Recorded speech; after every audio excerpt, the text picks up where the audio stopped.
संतप्त मानस शांत हूँ, जिनके गुणों के गान में विवर्धमान महान जिन विचरे हमारे ध्यान में।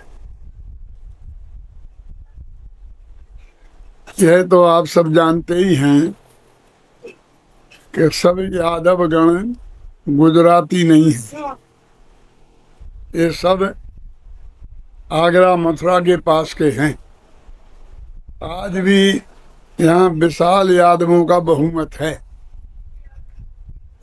यहाँ से ये भागकर पश्चिम समुद्र के किनारे तक गए थे और वहाँ जाके समुद्र में प्रवेश करके द्वारका को बसाया था।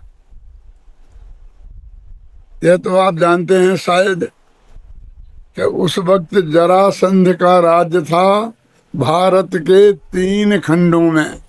वो अर्ध चक्रवर्ती था,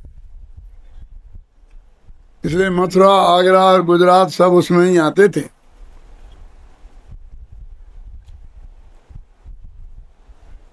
श्री कृष्ण ने उनके जमाई कंस को मार डाला था। इससे क्रोधित होकर उसने यादवों पर आक्रमण किया था। थोड़ी कहानी समझो। तो यादवों ने बहुत सामना करने की सोची, लेकिन देखा कहाँ 3 खंड का मालिक और कहाँ मुट्ठी भर यादव, क्या कर पाएंगे? कुछ नहीं कर पाएंगे। यद्यपि श्री कृष्ण नारायण होने वाले थे, लेकिन उस समय तो बच्चे ही थे। तो सबने ये निर्णय किया कि अपन पश्चिम की तरफ भाग सकें, क्योंकि वो जरासंध मगध का उसकी राजधानी थी, माने पूरब में उसकी राजधानी थी। तो इनने पूरब दिशा की तरफ जाना तो खतरे से खाली नहीं था, तो पश्चिम की तरफ भागे और पीछे पीछे उसने खदेड़ा। समुद्र के किनारे तक पीछा नहीं छोड़ा।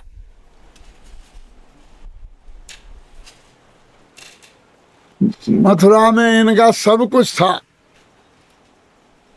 कोई कमी नहीं थी, लेकिन भागकर कितना क्या ले जा सकते हैं।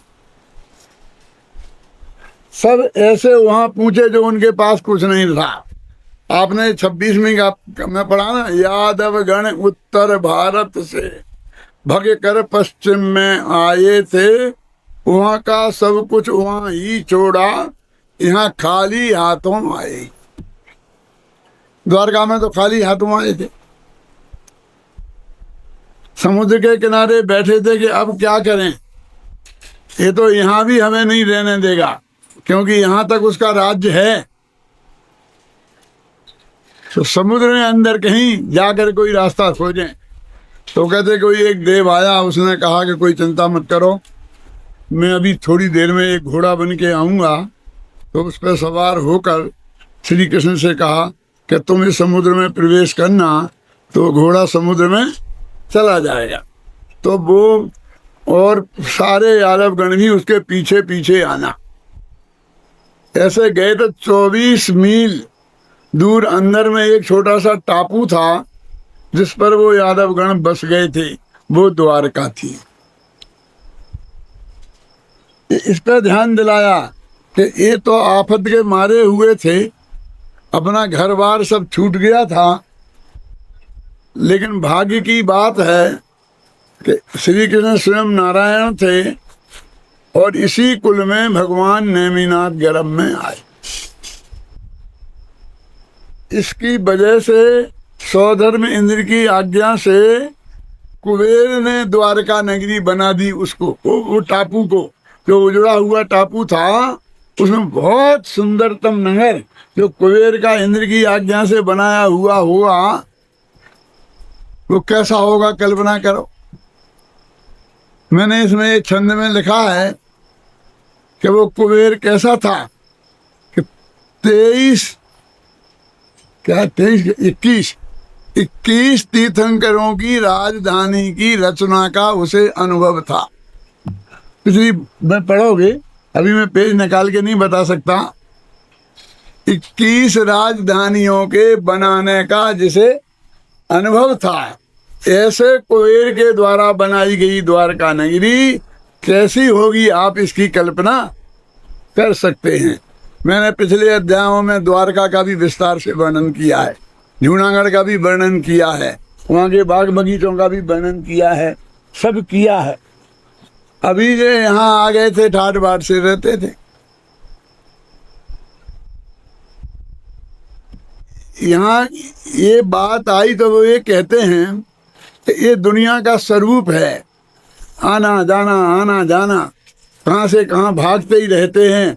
फिर यहाँ संकट आता है तो यहाँ से भागते हैं, वहाँ संकट आता है तो वहाँ से भागते हैं। पंडित फूलचंद जी ने अपनी परिवार समाज का इतिहास लिखा है, तो उन्होंने लिखा ये परिवार सब गुजराती हैं और वहाँ से भागकर इधर आए हैं बुंदेलखंड में। इनके मूर भी ऐसे हैं, ईडर के ईडरी मूरी, रखयाल के रखया मूरी। मूरी माने समझ, यहाँ का है मूल जिनका, मूरी माने यहाँ है मूल जिन, अजमेर के अजमेरा, समझे ना। ये ऐसे ऐसे थे, वहाँ से भग के इधर आए। बहुत से मारवाड़ी भगकर राजस्थान से असम में पहुँच गए, और से गुजराती महाराष्ट्र में पहुँच गए। ऐसा यहाँ से यहाँ भागना, यहाँ से संकटों के समय में पहले निरंतर ही होता रहता था। और ये यादव के जमानों में इतना बड़ा पलायन कि मथुरा से लेकर द्वारका कितने दूर है उसकी कल्पना आप तो जान सकते हैं अच्छी तरीके से। वहाँ भागना पड़ा था। अब ये कहते हैं कि द्वारका का जलने की बात तो नेमिनाथ की दिव्य ध्वनि में आई, तो ये द्वारका के लिए सौभाग्य की बात थी, द्वारका वासियों के लिए कि दुर्भाग्य की। हम कहते इतना बड़ा संकट, इतना बड़ा नाश, ऐसा होना, ये सौभाग्य कैसे हो सकता है। ये तो उनका दुर्भाग्य ही था। लेकिन ये घटनाएं तो हमेशा होती ही रहती हैं। समुद्र में तूफान आते हैं, सुनामी आती है, लेकिन 24 घंटे पहले भी हमें पता नहीं चल पाता। और आजकल जो मौसम विभाग वाले थोड़ा अंदाजा बताते हैं, उसके हिसाब से सारी जगह खाली करा ली जाती है, समुद्र के किनारे के लोगों को वहाँ से हटा लिया जाता है। ये व्यवस्थाएं की जाती हैं कि नहीं की जाती हैं। और पहले पता अचानक आ जाती है तो लाखों लोग मर जाते हैं। तो ऐसी आपत्ति आना तो नक्की था। भगवान के केवल ज्ञान में आदिनाथ के में ही आ गया था। और 12 वर्ष पहले हमें पता चल गया, ये तो हमारा सौभाग्य है। 24 घंटे पहले पता पड़ता तो हम भाग पाते कि नहीं भाग पाते। और भाग पाते तो अकेले नंगे धरंगे भाग पाते कि अपनी संपत्ति भी ले जाते। सब छोड़ के भागना पड़ता है। 12 बरस में तो वे अपनी एक एक ईंट लेके भाग सकते थे। अहमदाबाद आ जाते, भावनगर आ जाते, इतने बड़े नगर हैं चारों तरफ। द्वारका की सारी जनता वहां से भागकर उन सब नगरों में समा जाती। कहाँ था संकट? ये तो संकट मोचक बात थी। तो देखने का एक दृष्टिकोण है, इसे आप जब पढ़ेंगे शांति से दृष्टिकोण आपको देखने में आएगा कि ये तो अच्छी चीज थी कि उन्हें 12 वर्ष पहले पता चल गया। लेकिन जैसा आजकल होता है ना, अखबारों में आता है 10 साल बाद फला तारीख को बम्बई में बड़ा तूफान आएगा, आधी बम्बई डूब जाएगी, ऐसा हो जाएगा, ऐसा हो जाएगा, ऐसा हो जाए, आता है ना अखबारों में। तो कई लोग कई तरह की बातें करते हैं। उसमें कुछ ऐसे भी होते हैं कि जिसके मन में आता है वो बकता है। ऐसी 25 दफे ऐसी भविष्यवाणियां हो गई हैं। आज तक तो बंबई डूबी नहीं। क्यों? और बंबई के फसल को समुद्र के किनारे, समुद्र में पानी में मिट्टी भर भर के नई जमीन बनाते हैं और उसमें 100-100 मंजिल की बिल्डिंगें खड़ी करते हैं। क्या करें इनकी बुद्धि को? मतलब ये है कि वो जो भविष्यवाणी हुई तीर्थंकर की हुई, जरा साधारण आदमी की नहीं। साधारण सड़क पर बैठने वाले ज्योतिषियों को कौन पूछता है? क्यों? साक्षात तीर्थंकर परमात्मा की वाणी में ये बात आई और उसमें भी ऐसे कहने वाले लोग थे। जिसके मन में आता है जो बक देता है, और दूसरे लोग, कुछ लोग हवा लगा देते हैं, वातावरण को खराब कर देते हैं, जनता में आकुलता हो जाती है। क्यों? लोग बेचारे घर छोड़ छोड़ के भाग जाते हैं। उनके इतने प्रेम से मकान बनाया था, उसकी ऐसी की तैसी हो जाती है। औने पौने दामों में बेचना पड़ता है, हैं? और ये पुरानी जो बढ़िया बढ़िया फर्नीचर खरीदा बनाया था और भी संपत्ति थी, वो भी औने पौने दानों में बेचनी पड़ती है। खरीदार नहीं मिलते हैं, छोड़ के भागना पड़ता है। और कुछ लोग भैया ऐसे भी होते हैं, खरीद लो, कमाई का मौका है। कुछ लोग उसको कमाई का मौका देखते हैं, कहते मुश्किल से तो ऐसा चांस मिला है कि लोग घर छोड़ छोड़ के भाग रहे हैं। जितनी जमीन, जितने मकान खरीद सकते खरीद लो, जितनी संपत्ति खरीद सकते खरीद। सब तरह के लोग होते हैं। 12 वर्ष पहले इतने संकट का पता चल गया था। द्वारका में कौन लोग थे मालूम आपको? राजनीतिक से पूछो तो वे बताएंगे। अरे जो भाग के गए थे मथुरा से द्वारका में, तो वहां कोई एरा गहरा नथु थोड़ी खैरा भाग के गया था। सब यादव गुण राजकुल के ही आदमी भाग के गए थे, उन्हें ही खतरा था। और वे पूरे द्वारका में बसे थे। कोई जनता, उन्हीं की जनता थी जो जनता बनता थी, माने पूरे 100% वोट यादवों के ही थे।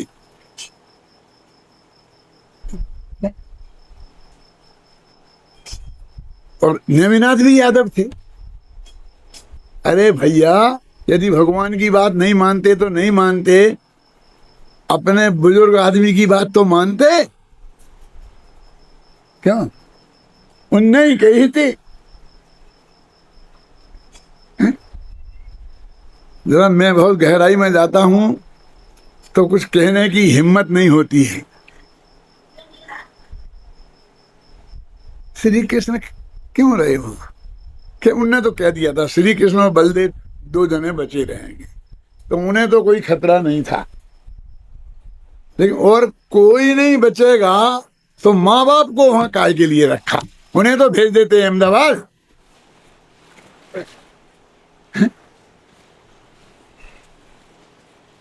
मेरा ये चिंतन चला कि द्वारका में मरने के लिए इतनी भीड़ क्यों रही। मैंने इसमें लिखा एक पंक्ति में कि बात तो ऐसी होना चाहिए थी कि ये बात सुनते ही एक दिन में पूरी द्वारका खाली हो जाना चाहिए थी, और नहीं हुई। इसमें मैंने 10-5 छंद लिखे हैं जो आपने अभी सुने होंगे, इन्हें पढ़ के सुना है, और आपके हाथ में किताब भी थी, आपने भी पढ़े। क्यों? किस किस ने क्या क्या सोचा कि जिसकी जैसी होनहार होती है उसका दिमाग वैसे ही चलता है। कुछ लोग ऐसे भी थे, भरोसा तो हो गया था, लेकिन और अभी 11 महीना कमा लें, 11 वर्ष कमा लें, लास्ट में भाग जाएंगे। भागने में तो एक बरस से ज़्यादा थोड़ी चाहिए। अभी से धंधा पानी चौपट क्यों करें? क्यों? बम्बई में ऐसे ही भयंकर विपत्ति की घोषणा हो और वो 5 साल बाद होगी, तो कितने लोग आज ही छोड़ देंगे? बोलो, होंगे, ऐसे भी होंगे। लेकिन कुछ लोग 4 साल तक तो इंतजार करेंगे, तब तक तो जितनी कमाई हो सकती है कर लो, हैं? फिर अंतिम वर्ष भाग जाएंगे।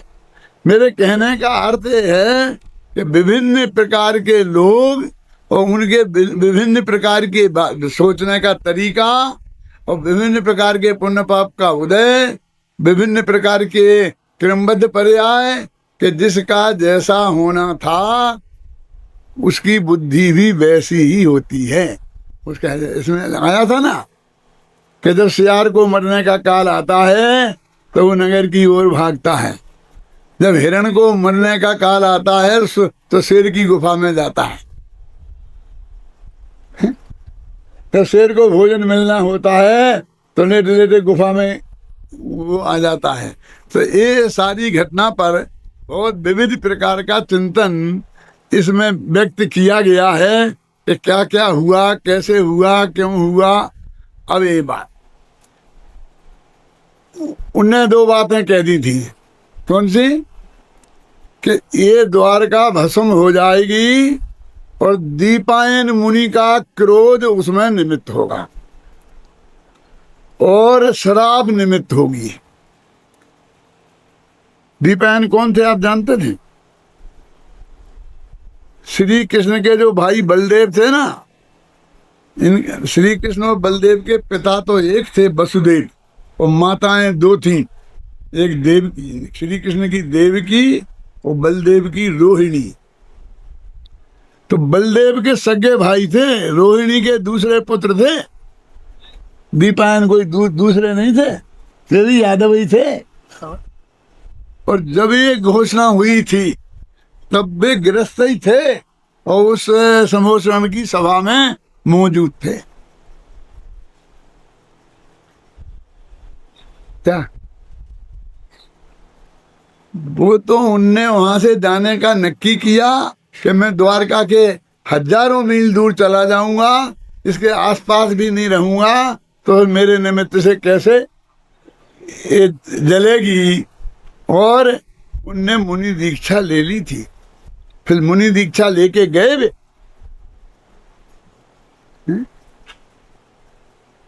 लेकिन 24 घंटा कौतूहल तो उनके चित्त में भी रहा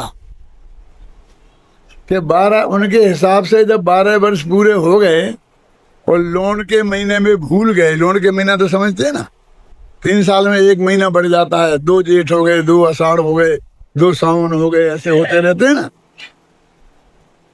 तो वो उनने नहीं गिने क्योंकि उनके पास वो पत्रा तो था नहीं, अपने उंगलियों पे ही गिनते थे। तो इस हिसाब से 4 महीना पहले आ गए इस जिज्ञासा के बस कि देखें क्या हुआ द्वारका का। यानी पक्का भरोसा उन्हें भी नहीं था कि जल जाएगी। नेमिनाथ ने कहा था,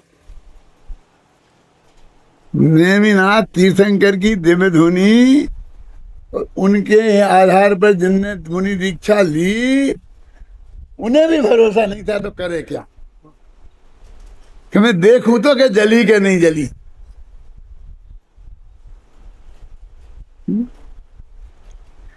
कैसे कैसे लोग उस सभा में मौजूद थे, वो इस बात का अंदाजा मैं आपको लगवा रहा हूं।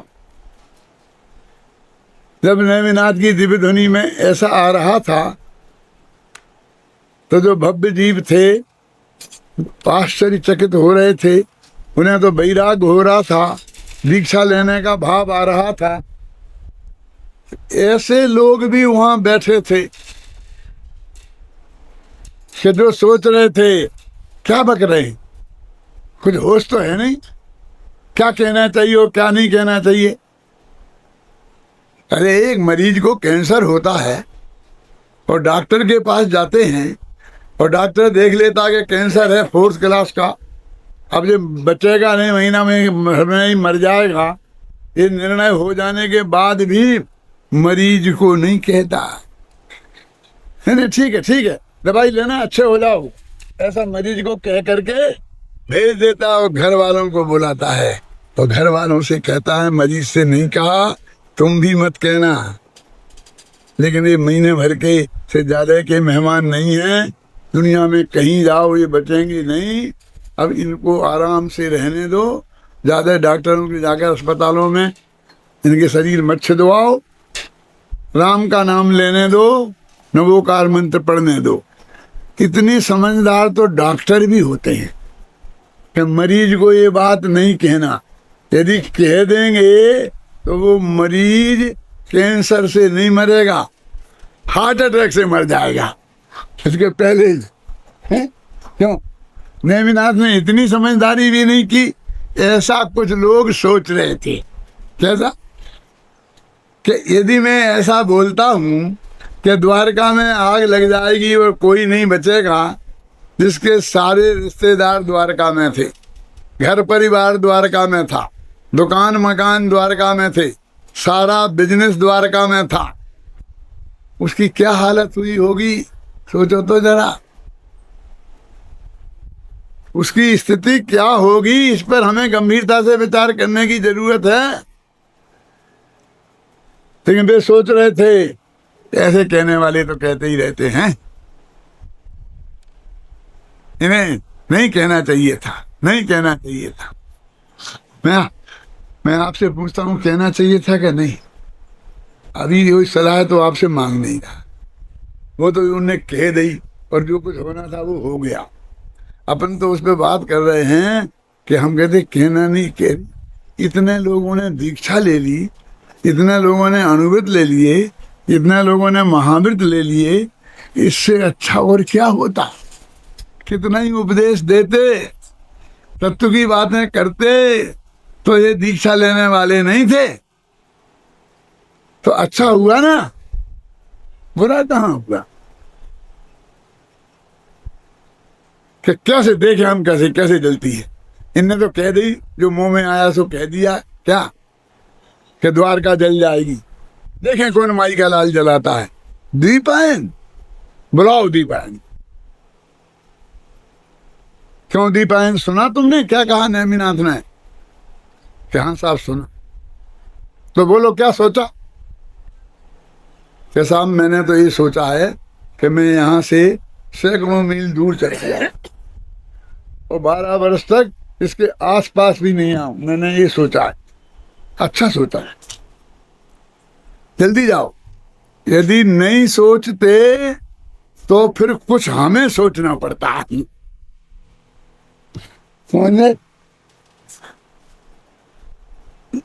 कौन लोग ऐसा सोच रहे थे? हैं? कौन लोग सोच रहे थे? भगवान के समोसन में बैठे बैठे कौन लोग सोच रहे थे कि हमारे जिंदा रहते हुए ऐसा कैसे हो सकता है? इंतजाम करेंगे, क्या कमी है? चारों तरफ पानी है और इंतजाम रखेंगे, आग लगे नहीं देंगे, और लगेगी तो बुझा देंगे। ऐसा कैसे हो सकता है? जिन्हें नीचे जाना था ना, उनके दिमाग में ऐसे विचार आ रहे थे। जिन्हें मोक्ष जाना था, स्वर्ग जाना था, उनके दिमाग में ऐसे विचार आ रहे थे। देखो, एक ही बात दो आदमियों के दिमाग पर कैसा अलग अलग असर पड़ता है, उसका ये उदाहरण देखो। निमित्त देखो, उनके उस क्रोध का निमित्त बन रहा था ये वाक्य, और उनके वैराग्य का निमित्त बन रहा था। तो कौन सी चीज क्रोध का निमित्त है और कौन सी वैराग्य का, कुछ कह सकते हैं? उसी बात को सुनकर किसी को गुस्सा आता है, उसी बात को सुनकर किसी को वैराग्य होता है। तो ये सारी चीजें, वैसे एक बात और भी है कि राजा की तो ड्यूटी है। ऐसा थोड़ी है कोई संकट आ गया, वो आ रही है तो राजा भी छोड़ के भाग जाए। यहाँ आए हिंदुस्तान पर संकट आ रहा है तो राजा बन जाए, पाकिस्तान चले जाए अपने प्रधानमंत्री, वो जाके छिप के बैठ जाए, फिर वहाँ अमेरिका चले जाए। अमेरिका में होते हैं तो लौट के यहाँ आना पड़ता है। और जिन एरियो में खतरा होता है, दंगे होते हैं, उन एरियो में जाना पड़ता है। यानी उनकी तो ये ड्यूटी होती है कि वे परिस्थिति को संभालें। भले ही दूसरों को उठा उठा के कहें कि तुम जाओ सुरक्षा में जाओ, इस खतरनाक जगह पे मत रहो, पहुंचाएं, लेकिन स्वयं को जाना पड़ता है। तो जो सम्राट थे उनको तो वहां रहना ही था, सारी व्यवस्था करनी ही थी। जो चले गए वे चले गए। अब जो बचे हैं, यदि आग लगेगी तो उनको थोड़ी जल जाने देना है, उनको तो बुझाने का काम उन्हें करना ही था। उनका रहना तो बहुत जरूरी था, लेकिन बुजुर्ग लोगों को रहना वहाँ क्या जरूरत थी? उनका तो धंधा पानी भी नहीं है, दुकान पे भी नहीं जाते थे, खेत पे भी, खेती पे भी नहीं जाते थे। धंधा कौन, बुजुर्ग लोग कौन थे वहाँ? अरे खुद श्री कृष्ण के पिताजी और अम्मा जी काय को रही हूँ, हाँ वो तो चले जाते ना, वो तो बुजुर्ग थे ना। है? लेकिन नहीं है। मैं एक बात आपसे पूछता हूं कि नेमिनाथ भगवान की दिव्य ध्वनि में जब उनके ज्ञान में ये आया था कि द्वारका जल जाएगी, तब उनके दिमाग में ये नहीं आया होगा, जब उनने बोला ये नहीं आया होगा कि किसके दिमाग पर कैसा असर होगा? ये वो जानते होंगे कि नहीं जानते होंगे? बोलो।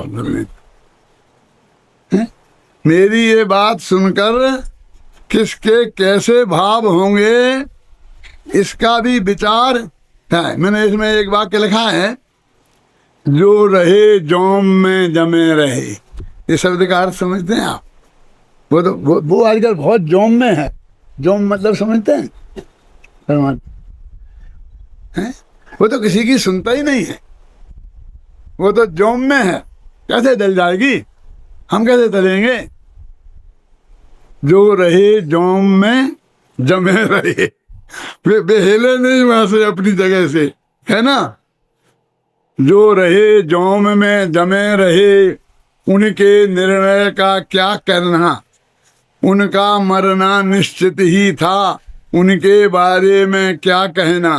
दिव्य ध्वनि में आया जो, वह परम सत्य स्वीकार नहीं, जिसकी आशा में बैठे हैं उसका कोई आधार नहीं, कोई कारण नहीं कि यहाँ क्या हो जाएगा, कोई आग लगेगी तो क्या हो जाएगा, कुछ आधार नहीं है, बस जमे।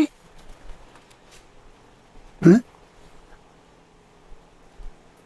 तो ये एक बहुत गहरा तत्व ज्ञान, इसके बारे में बहुत सोचा जा सकता है, बहुत लिखा जा सकता है कि एक उनके दिव्य ध्वनि में तो एक बात आई कि द्वारका 12 वर्ष बाद जल जाएगी, दीपायन का मुनि का क्रोध निमित्त होगा और शराब भी निमित्त होगी। गुजरात में 2 बार शराबबंदी हुई। एक बार तो जब मोरारजी देसाई देश के प्रधानमंत्री थे, तब वे इस बात के पक्ष में थे कि शराबबंदी देश में लागू होनी चाहिए, शराब बंद होना चाहिए। तो गुजरात में सबसे पहले हुई थी। जब वो राज्य आया था ना, तो हमारे एक मित्र थे सर्वोदयी नेता, वे शराबबंदी मंत्री थे। क्या नाम था उनका? नवल भाई नहीं थे, चावड़ा, हरी सिंह चावड़ा, वे शराबबंदी मंत्री थे और वो सर्वोदयी नेता थे, जो हमारे मित्रों में से थे। एक दफे तो तब हुई थी शराबबंदी, और दूसरी बार कब हुई थी? कब हुई थी दूसरी बार? जब श्री कृष्ण ने की थी, शराबबंदी लागू कर दो, ऑर्डर निकलवा दो, जितनी शराब है उसे नष्ट कर दो। 2 दफे शराबबंदी लागू हुई। लेकिन क्या हुआ? शराब में अनंत जीव होते हैं और उसके पीने से वो मर जाते हैं, और उससे नशा पैदा होता है, उससे हमारा विवेक नष्ट हो जाता है। इस कारण शराबबंदी नहीं की। अब जब ये मौका आया कि इस शराब के कारण हम ही मर जाएंगे, तो अपनी जान बचाने के लिए, उसमें जो अनंत जीव हैं उनकी जान बचाने के लिए नहीं, अपनी जान बचाने के लिए शराबबंदी की। स्वार्थ के बस की है। तो यदि ये आता तो शराब पियोगे तो बहुत समृद्धि आएगी और द्वारका 10 गुनी बढ़ जाएगी, तो और लागू कर देते, और चालू कर देते, और नई नई दुकानें खोलते। ये हमारे नेता लोग शराब बंदी, शराब के विरोध में बोल बोल के वोट मांगते हैं, और जब जीत जाते हैं तो जहां 10 दुकानें थी, महीना भर में 100 दुकानें खुल जाती हैं। हमारे जयपुर में तो ऐसा हुआ क्या, एक दिन में 250-300 दुकानों को लाइसेंस दे दिए। कौन से? जो शराब बंदी के आधार पर वोट मांग के आए थे। उस सरकार ने, उन लोगों ने क्या कहते हैं, क्या करते हैं, इसे कोई किसी को लेना देना नहीं है। माने हमारे जीवन में कहीं कोई सदाचार भी आता है तो अपने स्वार्थ के कारण आता है, जीवों की पे दया के कारण, दया भाव के कारण जो आना चाहिए वो नहीं आता। देखो भाई, मेरे पे एक विचार और आता है कि नेमिनाथ भगवान की वजह से इंद्र ने कुबेर से कह के द्वारका बनवाई थी। इंद्र चाहता तो द्वारका को बता नहीं सकता था। इंद्र क्यों चाहता? क्योंकि वो नेमिनाथ के लिए बनाई थी, नेमिनाथ तो चले ही गए थे। समझ में है आपके? नहीं, तो उसे तो नष्ट होना ही था। शांति जी, मैं सोचता हूँ कि अयोध्यानाथ, आदिनाथ की अयोध्या का क्या होगा?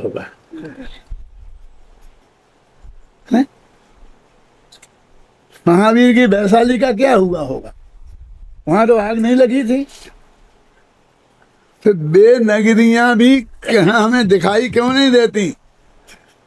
नेमिनाथ की तो जल गई थी, लेकिन पार्श्वनाथ की नगरी का क्या हुआ, और महावीर की नगरी का क्या हुआ? कुबेर के द्वारा तो वे भी बनाई गई थी, बढ़िया से बढ़िया नगरी। अरे वो तो जिसके पुण्य के साथ चली जाती हैं। आया समझ में? उसके बाद वो नहीं रहती हैं। अब वो किस रूप में जाती हैं, जो एकदम जल के साफ हो गया और एक ऐसा हो गया, और धीरे धीरे बदल जाती हैं, जीर्ण शीर्ण हो जाती हैं, फिर नष्ट तो सभी हुई ना, तो नाश तो सबका ही होना है। कौन सा गजब काम हुआ है। और सबसे बढ़िया बात तो ये है कि साहब तुम अचानक आग लग जाए और सब जल के मर जाएं, ये तो बहुत बुरा। बुरा क्या है? 12 बरस पहले पता चल गया आपको। क्यों भी एक भी आदमी वहां क्यों रहा? क्यों नहीं रहना चाहिए था ना? द्वारका और सारा हिंदुस्तान, इन दोनों में बहुत फर्क है। द्वारका छोटी सी जगह, एक गांव, एक देश समझ लो, छोटा सा, ईरान इराक जैसा, अफगानिस्तान जैसा, इतनी सी जगह, श्रीलंका जैसा छोटा सा देश है। और सारा भारत वर्ष। जब वे मथुरा से वहां द्वारका पहुंच गए थे, तो लौट के मथुरा भी आ सकते थे, कहीं भी आ सकते थे। लेकिन भाई जिसका जैसा होना नक्की होता है, उसका वैसा ही होता है। 1000 प्रयत्न करो तो उसमें कोई फेरफार नहीं होता। ये सिद्धांत यदि नेमिनाथ की इस घटना से एक क्रमबद्ध वाला सिद्धांत हमारे गले उतर जाता है, हमारी बुद्धि को स्वीकार हो जाता है, तो हमारा कल्याण अवश्य हो जाएगा, अवश्य होगा और अवश्य हो। इस मंगल भावना से मैं अभी की बात समाप्त करता हूँ।